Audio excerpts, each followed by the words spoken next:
Assalamualaikum warahmatullahi wabarakatuh. Perkenalkan, nama saya Winda Desi Fitri Istiqomah dengan nomor NPM 1640604021. Di sini saya akan memaparkan seminar proposal penelitian yang berjudul Kemampuan Penalaran Matematis Siswa Kelas 11 IPS di SMA Negeri 2 Tarakan. Untuk mempersingkat waktu, langsung saja kita masuk ke bab 1 pendahuluan, yaitu latar belakang. Diawali dengan munculnya era revolusi industri 4.0. Pada era ini menuntut perubahan yang sangat cepat, di mana dunia industri menuntut tersedianya sumber daya manusia yang dapat menyesuaikan diri dengan perubahan dan tantangan yang ada. Hal ini tentu saja menjadi tantangan yang begitu besar untuk dunia pendidikan dalam menyiapkan sumber daya manusia yang berkualitas. Respon dunia pendidikan dengan adanya era revolusi industri 4.0 ini yaitu munculnya edukasi 4.0, di mana visi pendidikan adalah memotivasi siswa untuk belajar tidak hanya keterampilan dan pengetahuannya saja, melainkan mengidentifikasi sumber belajar, pengetahuan dan keterampilan tersebut. Ini menurut Hussein dalam Ratnaningsih tahun 2019 halaman 24. Hal ini senada dengan Undang-Undang Nomor 36 Tahun 2008 yang menyebutkan bahwa pendidikan ditujukan untuk mengembangkan kehidupan di masa kini dan masa depan yang lebih baik dengan berbagai kemampuan intelektual. Salah satu keterampilan yang dikembangkan pada edukasi 4.0 ini untuk menghadapi era revolusi industri 4.0 adalah keterampilan penalaran, di mana hal ini senada dengan isi pidato yang dikemukakan oleh Menteri Pendidikan dan Kebudayaan, kan bahwa tantangan masa depan dengan kompleksitas yang sangat tinggi membutuhkan beberapa core kompetensi, yaitu ada kreativitas, kemampuan daya kolaborasi, daya pikir kritis, logika, pemecahan masalah, hingga kemampuan untuk berempati. Dengan demikian, kemampuan penalaran atau logika diperlukan untuk menghadapi tantangan di masa depan. Di manakah kemampuan penalaran dapat diperoleh dalam dunia pendidikan? Nah, salah satu kemampuan penalaran dapat diperoleh melalui pembelajaran matematika, di mana menurut NCTM dalam Nasution 2018 halaman 120 menyebutkan bahwa standar proses keterampilan dalam pembelajaran matematika ada konsep, penalaran, komunikasi, koneksi, dan pemecahan masalah. Berdasarkan fakta yang ada yang peneliti peroleh pada saat observasi dan studi awal, peneliti memperoleh bahwa pada saat guru memberikan soal, hanya terdapat 2 atau 3 siswa yang mampu menjawab dengan baik. Kemudian pada saat guru bertanya apa saja yang diketahui dan yang ditanya dari soal, hanya 2 atau 3 siswa yang mampu menyebutkan dengan benar. Pada saat guru meminta salah satu siswa untuk mengerjakan soal di depan kelas, hanya 2 atau 3 siswa yang mampu menyusun jawaban dengan baik dan mampu menjelaskan dan menyimpulkan dari hasil pekerjaannya. Selain dari beberapa siswa yang mampu, terdapat juga siswa yang kurang mampu dalam mengerjakan soal. Hal ini dikarenakan masih mengalami kesulitan dalam menentukan apa yang diketahui, apa yang ditanyakan, dan menggunakan rumus yang mana. Berdasarkan peraturan Dirjen Dikdesmen Depdiknas nomor 506/C/Keputusan Peraturan Presiden berdasarkan keputusan Dirjen Dikdesmen Depdiknas nomor 506/C/Kep/PP/2004 tanggal 11 November 2004 menyebutkan bahwa salah satu indikator kemampuan penalaran matematis yaitu siswa mampu mengajukan dugaan awal, di mana siswa diharapkan mampu mengetahui apa yang ditanya dan apa yang diketahui dari soal. Kemudian mampu menyusun jawaban dengan baik, mampu menjelaskan, serta mampu menyimpulkan dari hasil pekerjaannya. Berdasarkan indikator tersebut, sehingga peneliti berasumsi bahwa beberapa siswa yang mampu menjawab pertanyaan guru tentang apa yang diketahui, apa yang ditanyakan, mampu menjelaskan dan menyimpulkan dari hasil pekerjaannya, merupakan siswa yang memiliki kemampuan penalaran yang baik. Selain melakukan observasi dan studi awal, peneliti juga melakukan wawancara dengan 8 siswa dari 4 kelas 11 IPS. 8 siswa ini peneliti peroleh pada saat peneliti wawancara dengan guru pengampu mata pelajaran matematika.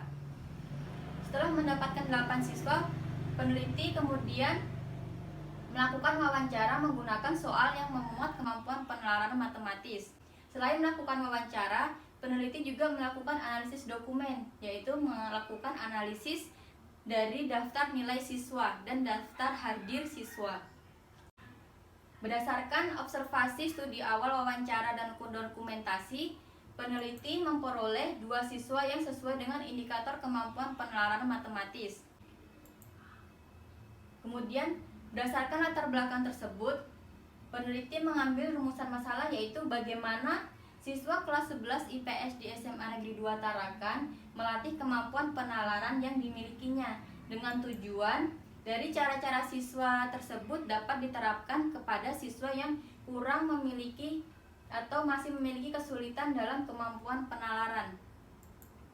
Kemudian masuk bab 2, yaitu kajian pustaka. Yang pertama ada landasan teori tentang kemampuan penalaran matematis.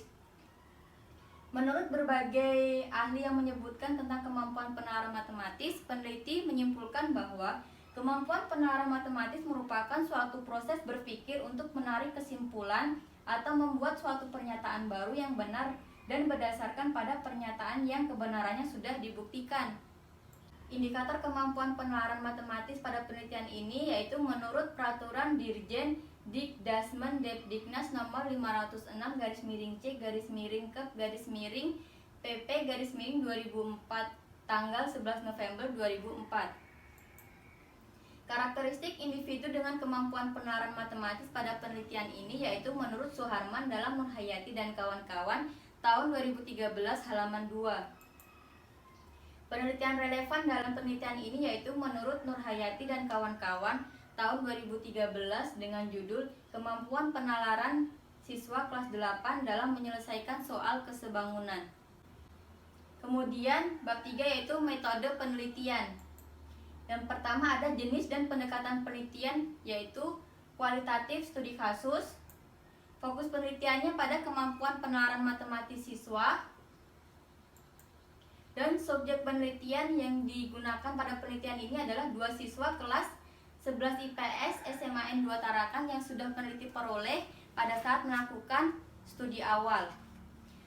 Pada subjek penelitian ini, peneliti akan mewawancarai juga orang tua, guru, dan teman siswa, di mana digunakan untuk menambah data yang diperlukan. Kemudian teknik pengumpulan data yang pertama ada observasi, di mana pada kondisi saat ini tidak memungkinkan untuk observasi, maka peneliti akan mengarahkan observasi ini ke observasi pada catatan-catatan siswa. Kemudian wawancara. Pada penelitian ini, peneliti menggunakan wawancara semi struktur, di mana peneliti telah membuat pedoman wawancara yang sesuai dengan topik sehingga pada saat peneliti melakukan wawancara dapat mengembangkan pertanyaan-pertanyaan yang ada. Kemudian dokumentasi. Dokumentasi ini berupa foto pada saat penelitian maupun rekaman pada saat wawancara. Catatan lapangan. Catatan lapangan ini berupa catatan selama peneliti melakukan penelitian yang dapat digunakan untuk menambah data yang ada. Setelah melakukan teknik pengumpulan data, maka langkah selanjutnya yaitu teknik analisis data. Yang pertama adalah mereduksi data. Mereduksi data ini dilakukan dengan cara memilah data hasil penelitian lapangan yang jumlahnya cukup banyak sehingga dapat memberikan gambaran yang lebih jelas dari data yang telah diperoleh. Setelah mereduksi, maka langkah selanjutnya adalah penyajian data. Penyajian data ini dilakukan setelah data-data dipilah atau dikelompokkan, di mana penyajian ini digunakan untuk memudahkan peneliti untuk mengambil kesimpulan atau tindakan selanjutnya. Kemudian yaitu adalah kesimpulan atau verifikasi, yaitu menyimpulkan dari hasil data yang diperoleh. Setelah melakukan analisis data, maka langkah selanjutnya yaitu pengujian keabsahan data yang bertujuan untuk memperoleh data yang benar-benar valid. Yaitu ada uji kredibilitas, pengujian transferability, pengujian dependability, kemudian pengujian confirmability. Mungkin itu saja yang dapat saya sampaikan, kurang lebihnya saya mohon maaf. Wassalamualaikum warahmatullahi wabarakatuh.